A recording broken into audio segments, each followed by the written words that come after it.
Assalamualaikum warahmatullahi wabarakatuh. Qala al-musannif rahimahullahu ta'ala wa nafa'na bihi wa bi'ulumihi fid dharain amin ya rabbal alamin. Maka wajib pada akal itu, kan? Baik. Maka wajib pada akal itu dibahagi pula atas dua bahagi. Baik. Maka wajib pada akal, yaitu wajib menurut akal. Baik. Dibahagi yakni wajib pada akal itu pula atas dua bahagi.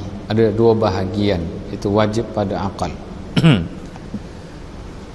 Pertama, wajib daruri atau namanya wajib akli daruri. Sama aja. Wajib daruri atau wajib akli daruri. Namanya seperti wajib yang hasil, perkataan yang cici di situ. Mudah-mudahan yang betulnya wajib yang hasil, bukan wajib hasil. Seperti wajib yang hasil pada jirim, pada benda, pada objek, itu dikatakan wajib daruri. Contohnya pada satu benda, pada satu objek yang dipanggil jirim. Jirim itu apa dia? Jirim seperti mana meja, seperti mana cawan, gelas, tuan-tuan, puan-puan, semua jirim.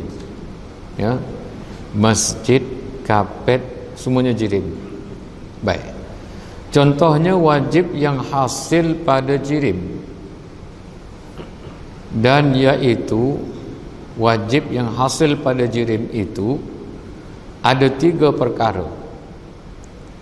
Maknanya ada tiga perkara yang berlaku pada jirim dan wajib, artinya akal tidak dapat menolak. Kalau inilah bendanya, memang ada sungguh pada jirim. Apa dia? Pertama, mengambil tempat. Mengambil tempat artinya mengambil ruang dengan sekadar pandangan, yaitu mengikut kadar besarnya atau saiz jirim tersebut, saiz objek tersebut. Kalau meja sebesar ini, maka sebesar inilah ruang yang akan diambil oleh meja. Dah kita katakan tadi bahawasanya meja ini adalah satu jirim. Dia benda, objek. Pasti dia akan mengambil ruang sebesar mana dirinya. Dah, itu adalah wajib bagi jirim. Dipanggil wajib akli daruri.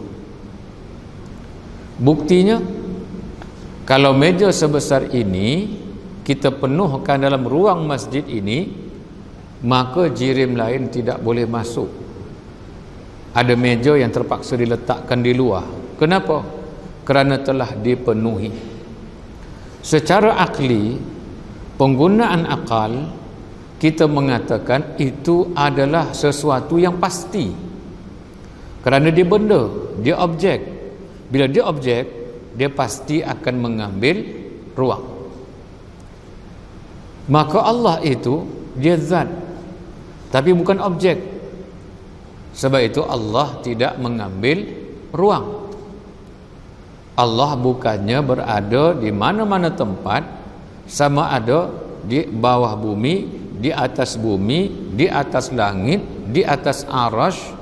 Kenapa? Kerana yang mengambil tempat itu adalah jirim sifat dia. iaitu dia adalah objek. Maka oleh kerana Allah bukan objek, maka Allah tidak mengambil ruang. Baik, dah kita katakan mengambil ruang itu adalah salah satu daripada wajib akli daruri yang ada pada jirim. Baik, itu pertama, itu perkara wajib yang hasil pada jirim. Kedua, menerima arad yang baharu. Menerima arad artinya sifat. Sifat yang dinisbahkan bagi makhluk dipanggil arad. Sifat yang dinisbahkan kepada Allah dipanggil sifat. Kalau kita kata bagaimana sifat dia, seseorang yang datang kepada kita, dia kata orang itu berkulit hitam manis, orang itu tidak terlalu tinggi, orang itu bagian-bagian. Itu penggunaan sifat pada sudut bahasa percakapan semata-mata. Tetapi kalau dibawa ke dalam ilmu usuluddin, ilmu tauhid, maka sifat itu adalah satu perkataan yang khas yang digunakan kepada Allah. Adapun kepada makhluk digunakan perkataan arad. Seperti hitam, seperti putih, itu dipanggil arad. Seperti duduk diam, seperti bergerak, seperti berdiri, itu arad. Maka orang tak guna pula perkataan arad. Bagaimana arad yang datang tu? Bagaimana arad orang tersebut? Tak diguna.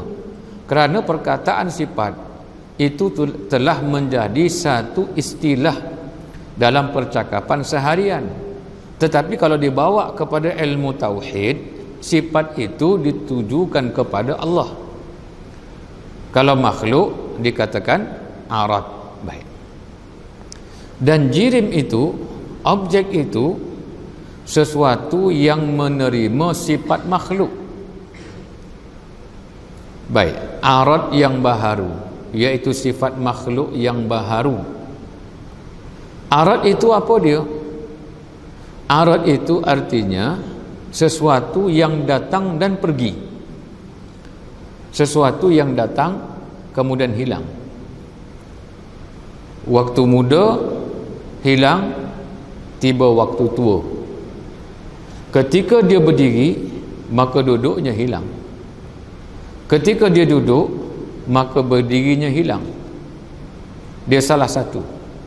Maka itulah dikatakan sebagai arad yang baharu, dan dia sentiasa berubah-ubah.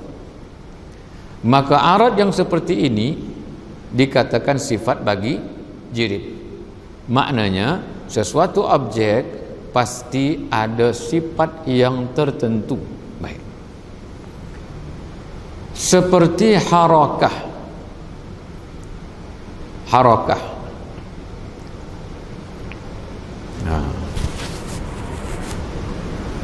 Baik. Tuan-tuan jangan berbuat. Seperti harakah, iaitu bergerak, dan sukun. Sukun makna diam.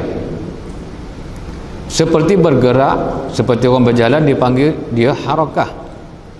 Kalau dia tidak bergerak dipanggil sukun. Maka kalau dia bergerak, maka sukunnya hilang. Kalau dia sukun, maka bergeraknya hilang. Itu dikatakan arad bagi jirim. Baik. Dan barang sebagainya, putih, hitam, merah dan sebagainya. Maka Allah tidak bersifat dengan arad yang baharu. Allah bukannya bergerak kiri kanan, Allah bukannya diam, dah.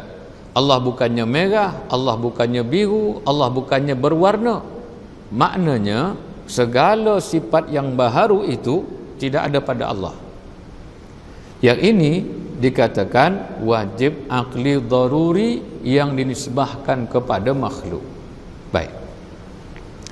Ketiga, menerima salah suatu daripada pihak yang enam. Maknanya jirim itu ada beberapa sisi yang ada pada diri dia. 6 jihad. Apa dia? Depan, belakang, kiri, kanan, atas, bawah. Kalau Allah berada di arasy, artinya Allah itu berpihak, memiliki sifat jirim. Artinya sifat jirim tadi ada di atas, ada di bawah, ada di kanan, ada di kiri, ada depan, ada belakang. Baik. Oleh kerana Allah itu bukannya jirim, bukannya objek, maka tidak ada Allah Ta'ala itu duduk pada tempat yang tertentu, mengisi ruang, kemudian tidak berpihak, artinya berarah depan, belakang, kiri, kanan, atas dan bawah. Baik. Itu dikatakan dia menerima salah satu daripada jihad yang 6, iaitu arah yang 6 atau pihak yang 6. Dan Allah itu bukannya seperti mana makhluk, dia memiliki warna yang tertentu.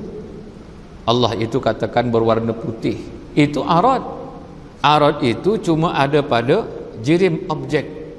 Lain daripada itu, maknanya yang disebutkan ini adalah sifat yang ada pada makhluk, yang mana secara kita tak fikir panjang lagi, kita katakan bahawasanya kalau orang mengatakan objek itu dia mengambil ruang, kita katakan pasti. Sesuatu objek dia ada warna dia, dia ada saiz dia, dia bergerak, kemungkinan dia diam, kita kata pasti. Kalau objek masjid, dia diam tidak bergerak. Kipas, dia bergerak, kadang-kadang dia diam. Maka itu adalah sifat bagi jirim, bagi objek. Baik.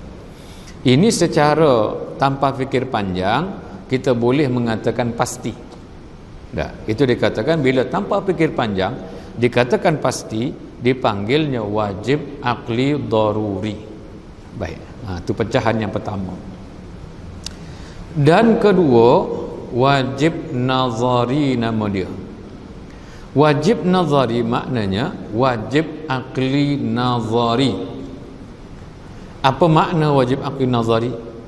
Iaitu wajib yang dinisbahkan kepada akal tetapi memerlukan kepada kajian, eksperimen. Kena buatlah kerja dulu, fikir dalam-dalam, baru kita mengatakan ya jawapan dia ataupun pasti jawapan dia. Baik. Contoh seperti sifat yang wajib bagi Allah Ta'ala. Yang ini susah. Dah, kita nak mengatakan Allah itu mesti bersifat dengan qidam, maka kita memerlukan kepada pengkajian, bukti, pembuktian bahawasanya Allah itu bersifat dengan qidam. Kita sepakat mengatakan Allah yang menciptakan alam ini. Siapa dulu? Takkan alam ada, Allah kemudian, tapi Allah menjadikan dia. Pasti Allah lebih dahulu daripada alam yang dijadikan. Karena alam ini bersifat baharu, Allah itu bersifat dengan qidam. Alam ini ada tarikh mula dia, maka pasti yang menciptanya itu lebih awal lagi daripada dia. Dan pasti tidak ada penciptanya. Kalau ada pencipta Allah Subhanahu wa Ta'ala, artinya dia sebahagian daripada alam, kerana ada tarikh mula. Maka Tuhan itu pasti tidak ada yang menciptanya, maka dialah yang awal, dialah yang akhir. Arti awal adalah ada sebelum ada sesuatu. Bukan bermakna dia yang ada dulu kemudian baru ada yang lain. Tidak. Iaitu dia ada sebelum ada sesuatu, maka dikatakan al-awwal segi ilmu usuluddinnya.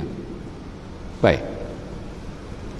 Maka untuk mengatakan seperti itu, maka akal berhajat kepada memikir dan memerhati. Nah, bukan semudah itu makna dia. Dipikirkan, diperhatikan, dilakukan pemikiran yang sangat mendalam, baru diperoleh bahawasanya pasti Allah bersifat dengan qidam. Dan Allah bersifat baqa, itu juga perlu kepada penelitian, betul atau tidak. Allah mukhalafah lil hawadis, itu juga perlu kepada pendetilan, pemikiran yang kritis kata orang tu. Dak fikir dengan dalam-dalam. Maka ini dikatakan wajib akli nazari, perlu kepada pemerhatian. Daruri tak payah, mudah aja. Dak dikatakan objek mengambil ruang tanpa perlu fikir panjang, kita kata betul, pasti. Dak objek mesti ada sifat dia dipanggil arad, kita kata betul. Kalau tak ada sifat mustahil bagi arad, bagi jirim tadi tidak ada arad maka mustahil. Baik, maka itu dikatakan sebagai wajib akli nazari, kena fikir dalam-dalam. Ini semua perbahasannya akan datang nanti. Baik. Dan seperti baharu alam ini, baharu apa dia? Artinya baharu ada. Dan seperti baharu ada alam ini, artinya alam ini sebelum ini tidak ada, kemudian baru dia ada. Bagaimana pembuktian dia?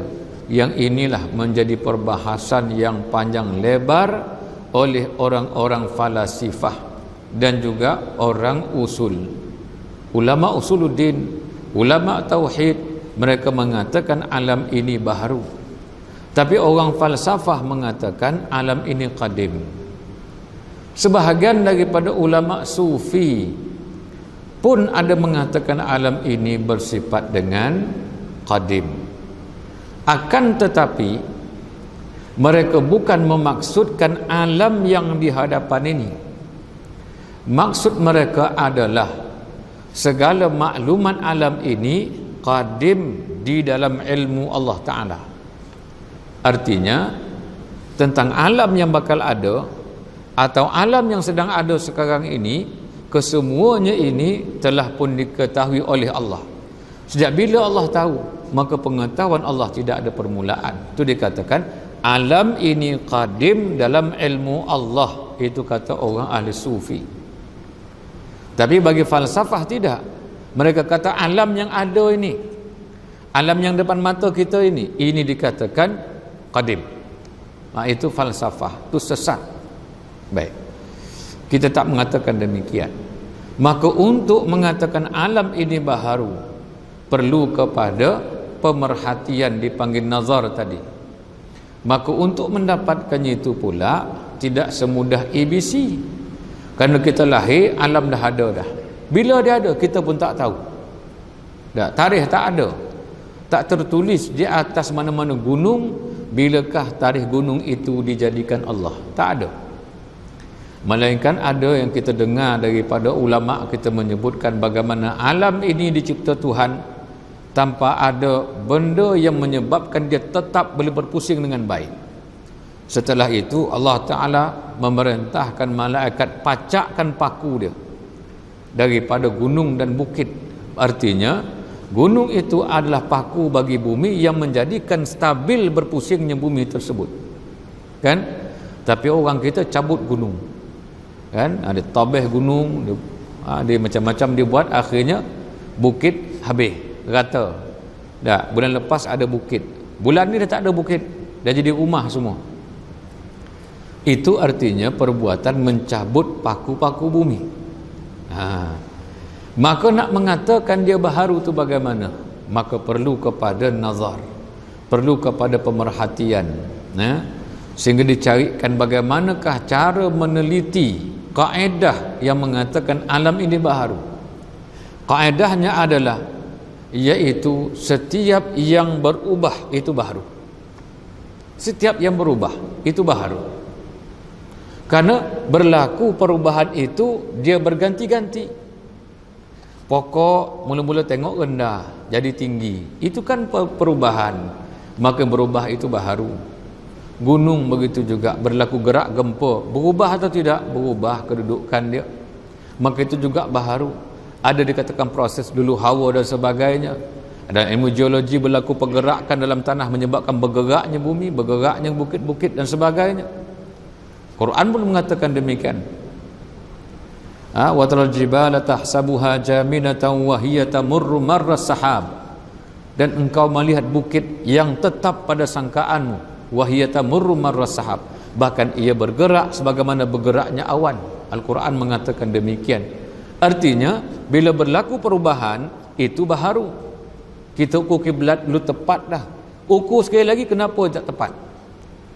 Berlaku gerakan pada bumi yang mana mengubah tempat dan sebagainya, maka itu ciri baharu. Kalau begitu tanah tu berlaku demikian, tanah ni dia satu bumi yang bulat, maka kesemua je dikatakan sebagai baharu. Dan alam, planet dan sebagainya bergerak pada setiap masa, berlaku pergerakan, asalkan dia bergerak maka dia baharu. Maka akhirnya dikatakan alam ini hakikatnya adalah baharu juga, walaupun tidak diketahui berapakah tarikh permulaan adanya alam ini. Kaedah dibuat oleh para ulama. Baik. Kemudian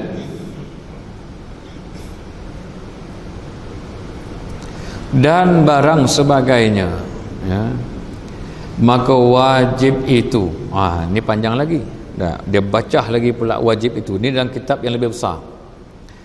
Maka wajib itu ada kalanya wajib yang mutlak namanya, wajib semata-mata wajib, tak ada kait dengan apa-apa. Bila kita kata wajib mutlak, artinya semata-mata dia wajib, maknanya pasti. Baik. Dan iaitu yang dikatakan wajib mutlak, semata-mata wajib tanpa dikaitkan dengan apa-apa. Kait itu apa dia? Artinya tanpa dikaitkan dengan apa juga. Contoh kait macam mana? Dah mula bab susah tuan-tuan, ya, dalam bab ni susah dalam ilmu tauhid tadi. Ini dah mulalah, ya. Besok akan datang susah lagi. Baik. Contoh ini, katakan benda ini sebelum dijadikan, sebelum dia dikilangkan, di mana dia? Tak ada. Dia tak ada. Kemudian diadakan. Adanya dia ini dikatakan iaitu dikaitkan dengan kejadian yang dibuat oleh kilang.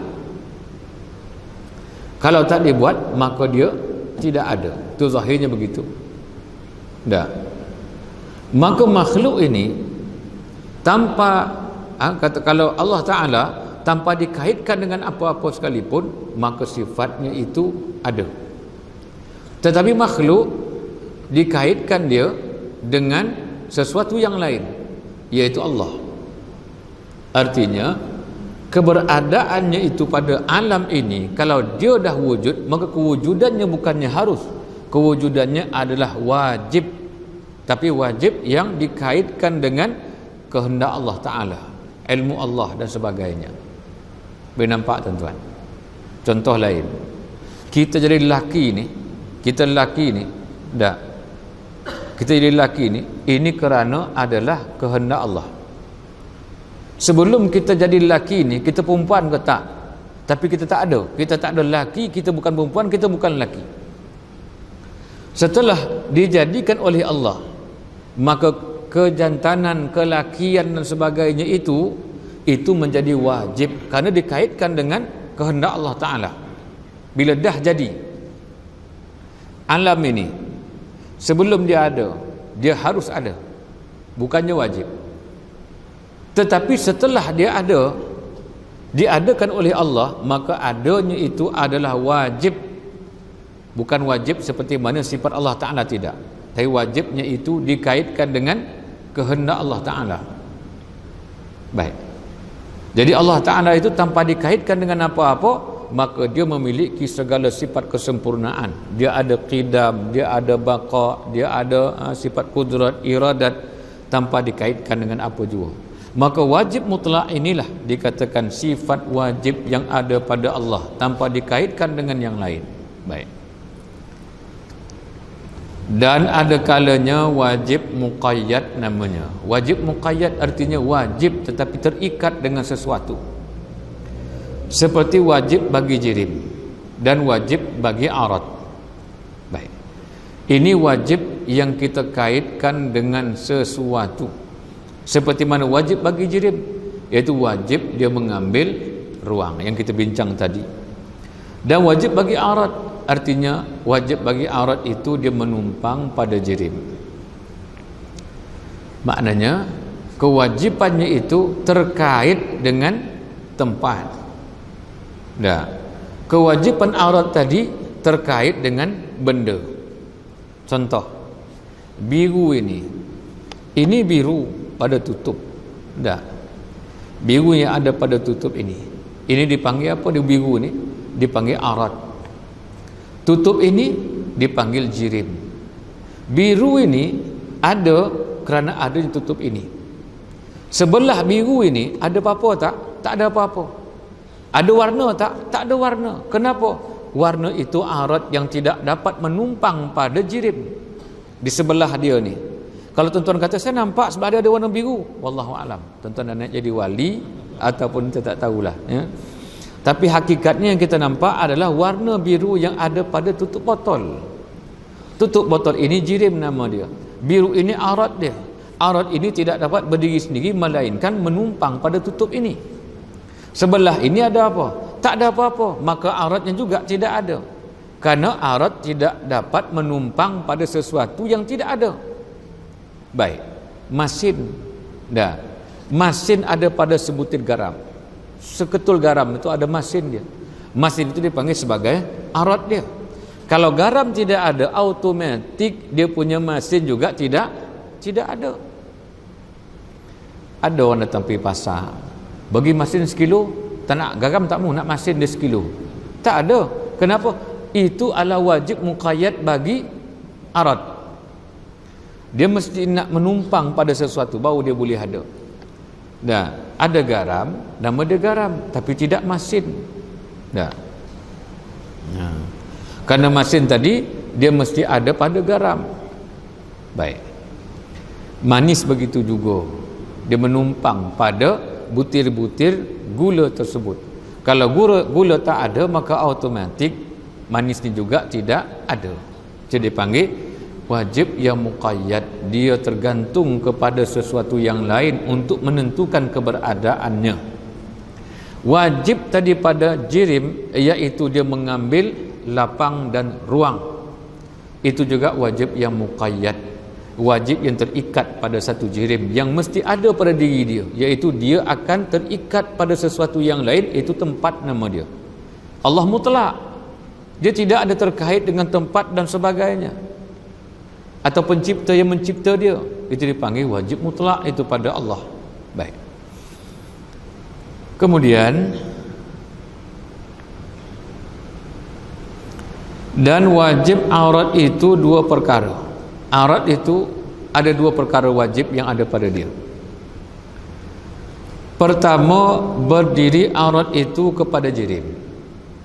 Artinya aurat itu cuma wujud jikalau ada jirim yang nak ditumpang. Warna tadi boleh ada bila ada tempat yang boleh melekat warna tersebut. Seperti cat, cecair itu dipanggil jirim, warna itu dipanggil aurat dia. Dan warna itu ada, dia menumpang pada cecair cat tersebut. Cecair itu juga dikatakan sebagai jirim. Dia ada zarrah-zarrah yang membina dia. Apa nama tu? H2O nama dia. Sains kan? Dia ada pada air tersebut, molekul-molekul dia yang membentuk diri dia, maka dikatakan dia jirim. Dan disitulah menumpangnya aurat, iaitu warna tadi. Kalau tidak ada cecair tersebut, warna nak letak kat mana? Tak boleh. Dah. Kedua, aurat tu yang pertama, dia mesti ada jirim tempat dia menumpang. Kedua, tiada kekal aurat itu, iaitu sifat bagi jirim itu tidak akan kekal dalam dua zaman, dalam dua masa. Maknanya pada setiap saat dia akan berubah, walaupun tak nampak perubahannya secara fizikal. Contoh, depan kita ni macam-macam contoh ada. Dinding yang kita cat, 10 tahun kita tinggalkan, lama-lama dia akan pudar warna dia. Tiba-tiba pudar, tidak berlaku pudar itu pada setiap saat, cuma kita tak perasan. Maka itu sifat bagi arad. Dia takkan kekal pada tempoh masa yang kedua dia berubah, masa ketiga dia berubah lagi, yang keempat berubah lagi. Cuma kita perasan dengan tak perasan dia berubah, ya. Baik. Itu sifat yang ada pada arad, dua perkara tadi. Pertama, menumpang pada jirim. Yang kedua, dia tidak akan kekal pada saat yang kedua. Saat yang kedua berubah lagi tu saat yang ketiga. Perubahan tu berlaku terlalu sedikit tapi tetap berlaku perubahan. Maka itu antara sifat bagi arad. Ini kita sebut dulu contoh apa dia? Buah kelapa. Ada. Buah kelapa putih warna kuning. Kemudian dia jadi warna hijau. Bertukar akhirnya bertukar menjadi color hitam. Dah. Kemana perginya kuning ketika datangnya hijau? Kemana perginya hijau ketika datangnya warna coklat? Kemana warna coklat setelah datangnya warna hitam? Maka itu dikatakan arad. Pergi dan datang. Pergi warna kuning, datang warna hijau. Pergi warna hijau, datang warna coklat. Maka pergi datang inilah dikatakan sebagai arad. Tak kekal pada masa yang kedua. Kalau kita ambil sebuah kelapa, kita perhati daripada pagi sampai petang, mungkin kita nampak perubahan kot. Wallahualam lah. Tapi kalau kita tengok hari dengan besok dah berubah dah. Itu dikatakan ciri-ciri arad yang ada pada jirim. Nah, baik. Kita pun sama, kan? Tengok cermin muka kita. Hari ni tengok, esok tengok. Biasa tak berubah pun. Jangan tengok cermin 5 tahun. Kan? 5 tahun besok tengok balik muka kita. Kita pun terkejut, muka siapa ni? Ada. Kenapa berlaku perubahan pada muka kita? Itu dikatakan antara ciri bagi jirim dan arad. Dia takkan kekal. Dia akan pergi. Muda kita yang datang ni, dia akan pergi. Jadi dewasa. Dewasa kita akan pergi. Maka yang datang tua. Tua akan pergi, tak ada lagi dah. Dan kita pergi sekali. Baik. Kemudian dan ada kalanya wajib zati, wajib yang ada pada Allah, itu wajib yang zati, supaya juga wajib mutlak. Dan ada kalanya wajib yang aradi, wajib yang mendatang. Itu seperti wajib yang kita kata wajib muqayyad tadi. Kenapa dikatakan wajib mendatang? Kerana apabila Allah menentukan dia ada, pasti dia ada. Itu dikatakan wajib aradi. Bila Allah menentukan si fulan ini lelaki, pasti jadi lelaki, takkan jadi perempuan. Maka untuk menjadi perempuan, seseorang yang ditentukan Allah lelaki dikatakan mustahil aradi. Walaupun hakikat perempuan dan lelaki itu adalah harus pada akal, tetapi setelah ditentukan oleh Allah maka jadi wajib yang aradi. Maka sebaliknya, untuk berlaku sebaliknya pula dikatakan wajib mustahil yang aradi. Kita lelaki ini katakan wajib aradi. Kenapa? Karena mustahil kita ni perempuan. Karena Allah telah menentukan kita seorang laki-laki. Walhal Allah boleh menjadikan kita lelaki ataupun perempuan menurut kehendak Allah Ta'ala. Itu dikatakan harus sebelum terjadinya kita. Yang itu ulama kaji sampai dikatakan ta'aluk saluhi qadim, ta'aluk tanjizi qadim, ta'aluk qabdah dan sebagainya, sehingga lahirlah dikatakan ta'aluk. Ini ta'aluk yang baru, tanjizi hadis, iaitu perlaksanaan yang baru yang terzahir pada diri kita sekarang ni lelaki. Itulah tanjizi hadis kita dan takkan berubah. Maka itulah dikatakan sebagai aradi, wajib yang aradi. Boleh faham tuan-tuan? Contoh lain, katakan seorang perempuan, anak kita perempuan katakan, maka dia perempuan itu dikatakan wajib aradi. Padahal sebelum adanya dia, Allah boleh jadikan dia lelaki, boleh, perempuan pun boleh. Tetapi setelah ditentukan jantinanya oleh Allah, maka dia takkan berubah. Maka dia dikatakan wajibnya aradi. Untuk menjadi perempuan, itu dikatakan mustahil yang aradi. Walhal lelaki perempuan itu boleh terjadi kalau Allah mengkehendaki. Kalau kita kehendak, jantan jadi perempuan. Jadi perempuan jadi-jadian. Dah. Suara lembut sikit pada suara saya. Kan? Tapi dah tukar nama jadi perempuan, pakai telekung dan sebagainya. Ya. Tak jadi. Sebab itu dikatakan perempuannya dia tadi mustahil aradi. Lelakinya dia wajib aradi. Hakikat sebenarnya sebelum kejadian dia harus menjadi lelaki, boleh menjadi perempuan. Dah. Yang bila dah jadi, itu baru dikatakan wajib yang aradi. Sebaliknya mustahil yang aradi. Baik. Susah tuan kan? Kesimpulan dia apa sebenarnya?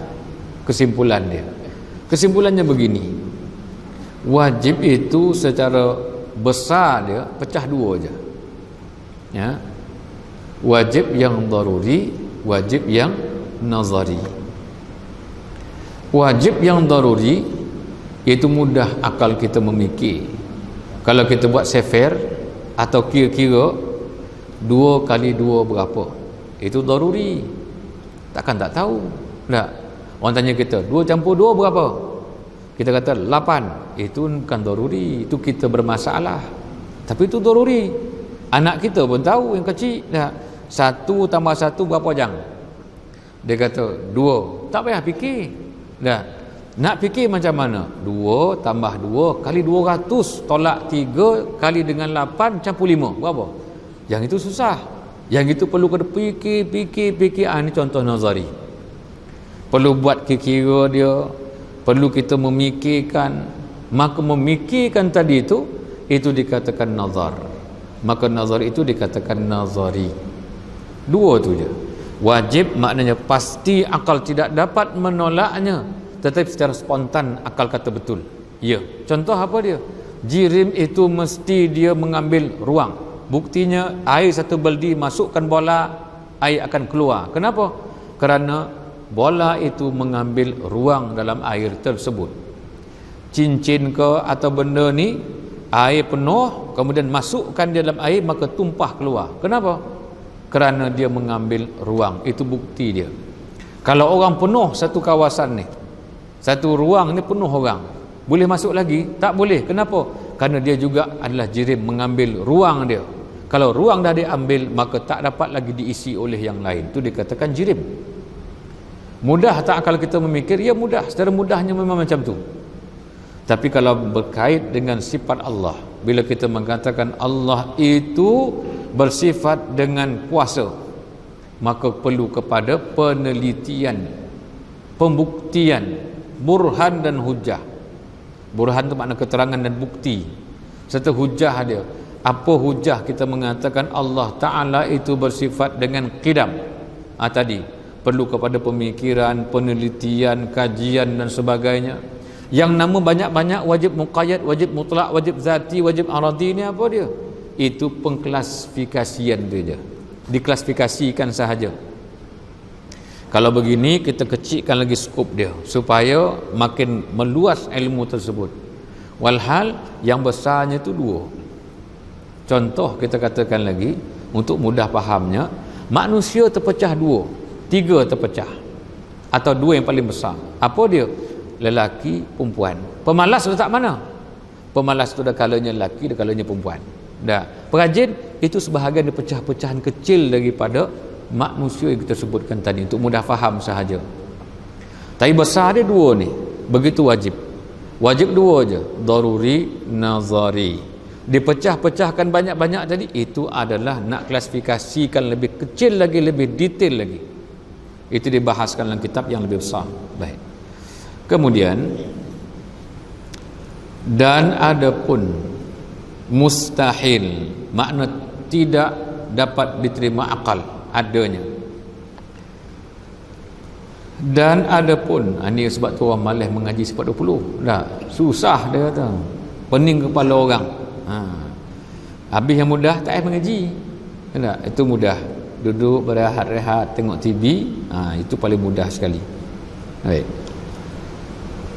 Dan adapun mustahil itu, maka dibahagi atas 6 bahagi pula. Sebagaimana wajib tadi pecah 6, mustahil juga pecah 6. Baik. Seperti yang wajib, seperti mana sifat wajib juga. Bila kita kata wajib akli ni, dia pecah 6. Maka kalau begitu mustahil juga pecah 6. Baik. Pertama, mustahil daruri. Tanpa perlu kita fikir panjang maksud dia. Itu pasti kita tolak. Contoh yang kita sebut dulu, iaitu bapa dia umur 20, anak umur 21. Anak 21, bapa 20. Dia kata, saya tak sunyi anak saya ada, sembangan dia je. Ada. Umur berapa tahun? Saya 20, anak 21. Orang fikir juga, kalau bapa 21 mustahil juga. Takkan setahun umur dia dah kahwin dapat anak. Dah. Baik. Itu yang kita katakan secara akli, secara mudah kita mikir. Ini anak saya. Nombor berapa anak ni? Anak saya nombor 2, nombor 1 memang tak ada. Saya kahwin, dapat dia terus. Kata anak kedua. Dia kata anak kedua lah. Yang pertama mana? Tahu memang tak ada. Saya kata ni yang kedua. Habis yang pertama? Dia tak ada. Mustahil juga. Mudah orang mikir, kata dia ni sama ada dia yang tak betul atau cerita yang tak betul. Dah. Dia ada anak lain, lepas tu tak mengaku. Mungkinlah. Atau anak di luar nikah, kemungkinan. Tak pernah ada anak luar nikah. Saya berkahwin, saya kenal dia sebulan, saya berkahwin, kemudian lahir anak selepas daripada 9 bulan. Itulah anak saya yang kedua. Itu tak dimakan langsung. Yang pertama tak ada. Atau dia kata anak saya yang keempat ni. 1, 2, 3 di rumah ke? Tak. Inilah yang keempat. Tak terima akal juga. Lahir mati ke? Atau keguguran ke? Gugur tak, apa pun tak, tapi dia lahir ni yang keempat. Pun tak terima juga. Boleh terima akal, itu mustahil secara daruri. Secara mudah akal kita mengatakan tak diterima akal dia ni. Baik. Kedua, mustahil nazari. Nak menetapkan sifat yang tidak layak bagi Allah, itu susah. Kita kata Allah Ta'ala itu tidak kidam. Alam ini adalah kidam. Nak tolak kemustahilan itu susah. Puak-puak tak percaya Tuhan. Dia kata mana ada Tuhan? Tak. Alam ini qadim. Alam ini tidak ada permulaan dia. Itu mustahil. Nak menolak mustahil yang ini perlu kepada penelitian. Dipanggil mustahil akli nazari nama dia. Baik. Ketiga, mustahil mutlak. Iaitu sifat mustahil yang tidak ada pada Allah. Itu mustahil mutlak nama dia. Mustahil semata-mata. Keempat, mustahil yang muqayyad, iaitu mustahil yang ada pada jirim dan juga ada pada arad. Arad itu wajib, dia tidak kekal pada masa yang kedua. Sebaliknya, arad itu tidak berubah-ubah, itu adalah mustahil. Dipanggil mustahil yang muqayyad. Jirim itu tidak mengambil ruang, tidak mengambil lapang. Itu juga dikatakan mustahil yang muqayyad. Kelima, mustahil zati, semata-mata mustahil. Seperti Allah itu ada anaknya, itu mustahil yang zati. Mustahil aradi, seperti mana seseorang ya Allah Ta'ala tentukan lelaki, maka perempuannya adalah mustahil aradi nama dia. Kerana apa dikatakan mustahil aradi? Kerana asalnya adalah harus semata-mata. Boleh faham tuan-tuan? Jangan payah, dia memang payah. Pasal tengok turun perempuan bokau korut. Tak apa, kan kita buat kesimpulan. Kesimpulannya sama juga macam tadi. Yang besarnya dua. Mustahil tadi, daruri, nazari. Itu sahaja. Ni yang panjang-panjangnya apa dia? Bila didetailkan dia. Sebab dia adalah perbahasan daripada kitab yang besar. Jadi ulama ni menyebutkan sekadar kita tahu sahaja. Untuk kita pernah dengar perkataan tersebut. Inilah ilmu orang dulu-dulu, mereka bahaskan sesuatu tersebut dengan detail. Tapi dibawakan di sini sekadar kita mendengar sahaja. Dah. Kalau didetailkan nanti pening lagi kepala kita. Baik. Dan adapun jaiz itu, maka iaitu dibahagi pula atas 4 bukan 6 bahagi. Ditulis itu atas 4. Dalam kitab tentuan 6 ke 4? 6 sebagai 4. Dia 6 bahagi bukan 4. Dibahagi pula atas 6 bahagi. Dia salah, kemungkinan salah type. Pertama, jaiz daruri. Kedua, jaiz nazari, sama macam tadi juga. Ketiga, jaiz mutlak. Keempat, jaiz muqayyad. Kelima, jaiz zati. Keenam, jaiz aradi. Maka umpamanya semuanya itu bukan samanya, semuanya itu. Maka seumpamanya perbahasan yang kita sebutkan itu, kesemuanya itu telah tersembah, maka telah tersebut dalam kitab Mutawwalat. Mutawwalat maknanya kitab yang panjang-panjang perbahasan dia. Artinya dalam kitab ini ulama dia mengambil sedikit untuk sekadar menyebutkan sahaja, bukan itu yang paling utama. Yang paling utamanya adalah wajib pecah kepada 2, daruri nazari. Mustahil daruri nazari. Jaiz daruri nazari. Itu sahaja. Yang panjang-panjang ni, ini sekadar menyebutkan. Dah azan. Ya, 1 minit lagi. Baik. Jadi tuan-tuan, itulah yang kita dah bahaskan tadi. Kita berhenti di sini dulu ya, sebab depan ni dia panjang lagi. Cuma tuan-tuan pecahkanlah tadi. 3 tadi, wajib, mustahil, harus. Wajib pecah 2, mustahil pecah 2, dan juga harus pecah 2. Yang panjang-panjang tadi itu adalah daripada penghalusan yang dibuat oleh ulama usuluddin sekadar menyebutkan. Jadi mudah-mudahan kita ada maklumat berkenaan dengan perkara tersebut. Wallahu subhanahu wa ta'ala a'la wa a'lam. Al-Fatihah.